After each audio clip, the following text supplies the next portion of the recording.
말씀은 여호수아 23장 8절에서 16절까지의 말씀입니다. 여호수아 23장 8절에서 16절입니다.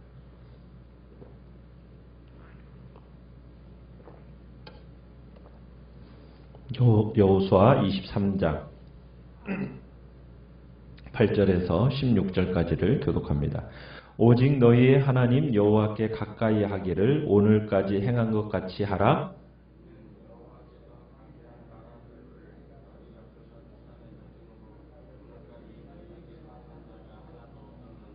너희 중 한 사람이 1000명을 쫓으리니 이는 너희의 하나님 여호와 그가 너희에게 말씀하신 것 같이 너희를 위하여 싸우심이라.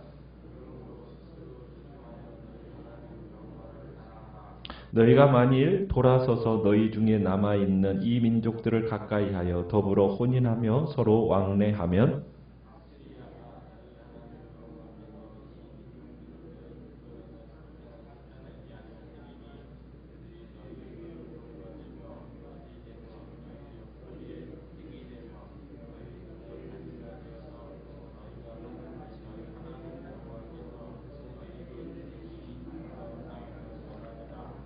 보라, 나는 오늘 온 세상이 가는 길로 가려니와 너희의 하나님 여호와께서 너희에게 대하여 말씀하신 모든 선한 말씀이 하나도 틀리지 아니하고 다 너희에게 응하여 그 중에 하나도 어김이 없음을 너희 모든 사람은 마음과 뜻으로 아는 바라.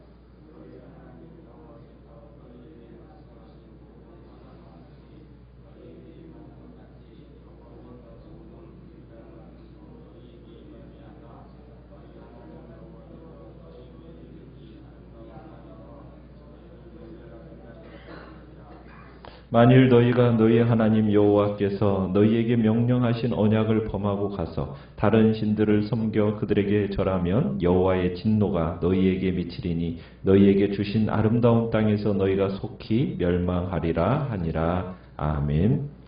오늘 말씀의 제목은 여호와께 가까이 하라 라는 제목으로 말씀을 나눕니다. 여호수아가 이제 그의 죽음이 가까이 이르자 이스라엘의 지도자들을 지금 불러 모아놓고 여호와께서 이스라엘에게 행하신 일을 지금 상기시키고 있습니다. 그러면서 이제 약속의 땅의 주인으로 정착해서 새로운 선민의 삶을 시작할 그들에게 지금 하나님의 말씀으로 최후의 권면을 하고 있는 겁니다. 8절에 보면은 여호수아는 지금 그렇게 얘기합니다. 이스라엘이 지금까지 너희들이 그렇게 해왔던 것처럼 한결같이 하나님을 가까이 해야 한다. 이렇게 지금 강조를 하고 있습니다. 그러니까 지금 죽음을 앞둔 여호수아가 이스라엘 백성들을 향해서 원하는 단 한 가지가 있다면 그건 무엇이겠습니까? 오직 죽음 이후에도 하나님에 대한 태도가 변하지 않는 거예요. 이것은 단지 이스라엘 백성들을 향한 이야기만이 아니죠. 향한 것만이 아니라 오늘 우리를 향한 말씀이기도 한 겁니다. 하나님을 향한 성도의 태도. 그 성도의 태도는 처음부터 끝까지 한결같아야 된다는 거예요. 그러니까 하나님께 대한 신앙이 처음에 아무리 좋았다가 하더라도 나중에 끝이 좋지 못하면 그건 참 실패한 신앙이라고 할 수가 있는 겁니다. 8절에 여호와께 가까이 하라라는 이 가까이 한다라는 단어는 착 달라붙는다, 확고히 머문다, 힘써 쫓아간다, 굳게 결합한다 그런 의미입니다. 이 단어가 어디에 쓰였느냐면 창세기 2장에 나오는 그 부부관계를 말할 때 둘이 연합한다 하라는 단어가 이 하나님과 가까이 한다와 동일한 단어입니다. 그래서 하나님 부부가 한 몸을 이루라고 할 때 사용되었던 이 단어를 여호와 하나님께 가까이 하는 단어, 이 단어에 쓰고 있다라는 거예요.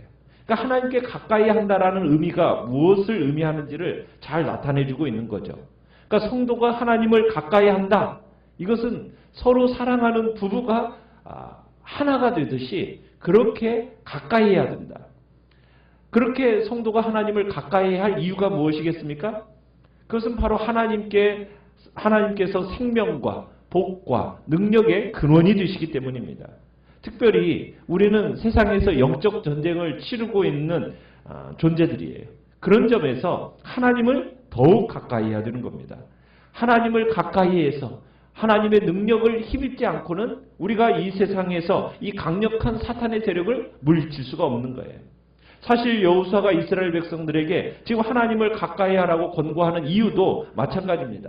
너희들이 계속 안식을 누리기를 원하고 그리고 남은 가나안 족속들을 정말 완전히 정복하기를 원한다면은 오직 하나님의 능력을 힘입는 것밖에 없다라는 거예요. 그것으로만 가능하기 때문에 너희는 어떻게 하라고요? 여호와 하나님을 가까이 하라는 겁니다. 그러면서 이제 9절부터는 여호수아가 다시 한번 지금까지 하나님께서 이스라엘에게 그 베풀어 주신 은혜를 회상을 합니다. 그러니까 여호수아는 지금 가나안 정복 전쟁 가운데 이스라엘이 쫓아낸 모든 나라가 사실 이스라엘의 힘만으로 쫓아낼 수 없는 강대한 나라들이었다라는 것을 상기시키고 있어요. 그래서 9절에서 그러는 거죠. 여호와께서 강대한 나라들을 너희의 앞에서 쫓아내셨다. 강대한 나라. 그러면서 오늘까지 너희에게 맞선 자가 하나도 없었던 이유는 무엇이라고요? 오직 전능하신 하나님께서 이스라엘과 함께 하셨기 때문이다. 하나님이 쫓아내셨기 때문에 하나님께서 너희와 함께 하셔서 수많은 적들, 그 전쟁을 치르러 온 그 적들과 하나님이 함께 하셔서 그들과 싸우셨기 때문에 하나님이 대신해서 싸우셨기 때문에 너희가 승승장구할 수 있었다. 지금 그렇게 얘기하고 있는 거예요. 그러니까 하나님께서 이처럼 이스라엘과 함께 하시면서 그들의 적을 상대로 싸우셨다라는 것은 10절에 보면은 이스라엘에게 약속하신 것을 지키기 위해서였다. 이렇게 얘기하고 있어요. 그죠? 너희에게 말씀하신 것 같이 너희에게 약속하신 것을 지키기 위해서. 그래서 어떻게 보면 이스라엘의 승리는 하나님의 신실하심을 입증하고 있는 겁니다. 그러니까 은혜를 체험한 이스라엘, 그 은총에 보답하는 길은 무엇일까요? 그것은 다름 아닌 11절에 너희의 하나님 여호와를 뭐해라? 사랑해라. 사랑해라. 그래서 여호수아의 설교의 핵심이 뭐냐면 여호와 하나님을 사랑하라는 거예요. 그 하나님과 가까이 하고 그 하나님을 사랑하라는 거예요. 하나님을 사랑한다. 여러분 사랑한다라는 건 그저 좋은 마음, 좋은 감정, 참 그것을 가지는 것만을 얘기하는 게 아닙니다. 거기에다가 좋은 마음과 좋은 감정을 가졌으면 그 하나님께 어떻게 해야 돼요? 충성하고 그분께 헌신하는 거예요. 그런 삶의 방식을 추구하라는 겁니다. 그러니까 삶의 전체를 통해서 여호와 하나님 그 중심으로 살아가는 거예요. 그러니까 하나님을 사랑한다라는 것은 그저 우리가 하나님의 말씀에 그냥 아무 감정 없이 기계적으로 그저 순종하라는 뜻이 아닙니다. 하나님이 우리에게 원하시는 것은 뭐예요? 사랑을 바탕으로 둔 관계. 사랑을 바탕으로 둔 관계. 그러니까 하나님께서는 이스라엘과 함께 하실 것을 약속하셨으며 하나님의 약속을 받은 백성들은 그에게 충성하고 그를 사랑해야 된다. 지금 이야기를 하고 있는 겁니다. 그러면 하나님이 지금 여호수아가 걱정하고 있는 단 한 가지가 있어요. 그 단 한 가지가 무엇입니까? 12절부터 보시면은 하나님의 말씀을 버리고 외면하는 겁니다. 그러니까 하나님께서 주신 이 아름다운 땅에서 하나님과 이스라엘의 그 사랑의 관계가 계속되기 위해서는 이 한 가지가 지켜져야 됐어요. 그것이 무엇입니까? 이스라엘 백성들이 정말 하나님만을 사랑하는 것. 아직 정복하지 못하고 아직 정착을 계속해 나가고 있는 이스라엘에게 그 하나님을 사랑한다라는 그 의미가 무엇인가? 무엇이라고 지금 이야기하고 있습니까? 12절에 보니까 그들과 아직 정복하지 않은 그 가나안 사람들과 뭐 하지 말라? 관계를 맺지 말고 혼인하지 말라는 거예요. 결혼하지 말라는 거예요. 이 말씀은 그저 맹목적으로 이방인들을 말살해라 그런 뜻이 아니죠. 종교와 가치관의 그 혼란을 우려함 속에서 비롯된 권면입니다. 그러니까 이방인들의 그 관습, 그 이방인들의 영향력 이것을 받아들이지 않고 오직 하나님의 가치관, 하나님의 그 기준 그렇게 따라 살아가는 것이 그분을 사랑하는 거다. 그러니까 하나님을 사랑한다는 것은 다른 게 아니에요. 이 세상의 가치관을 따라 살아가지 않는 거예요. 이런 삶을 추구하는 것이 이스라엘이 가나안 땅에서 자신을 보호할 수 있는 가장 확실한 길이라는 거죠. 주의 백성들은 세상의 가치관과 그런 세상의 세계관을 가지고 살아가는 사람들과는 달라야 된다는 거예요. 삶의 방식이 달라야 된다는 겁니다. 그러면서 여호수아가 뭐라고 얘기합니까? 이 권면과 함께 경고가 동반되고 있어요. 13절에 보면 확실히 알라는 거예요. 만약 이 이스라엘이 이 이웃들과 차별화된 삶을 추구하지 않고 세상과 똑같은 삶의 방식으로 살아간다면 하나님께서 어떻게 하시겠다는 겁니까? 아직까지 이스라엘이 차지하지 못한 이 땅에서 이방인들을 제거하지 않겠다. 그들이 이스라엘에게 있어서 뭐가 되도록 올무가 되고 덫이 되고 옆구리에 채찍이 되고 눈에 가시가 될 거라고 얘기합니다. 만약 이들을 하나님께서 이들을 제거하시지 않으면 이스라엘을 괴롭힐 거라는 거예요. 결국에는 어떤 일까지 벌어진다고 얘기합니까? 13절 끝에서는 너희에게 주신 이 아름다운 땅에서 멸하리라.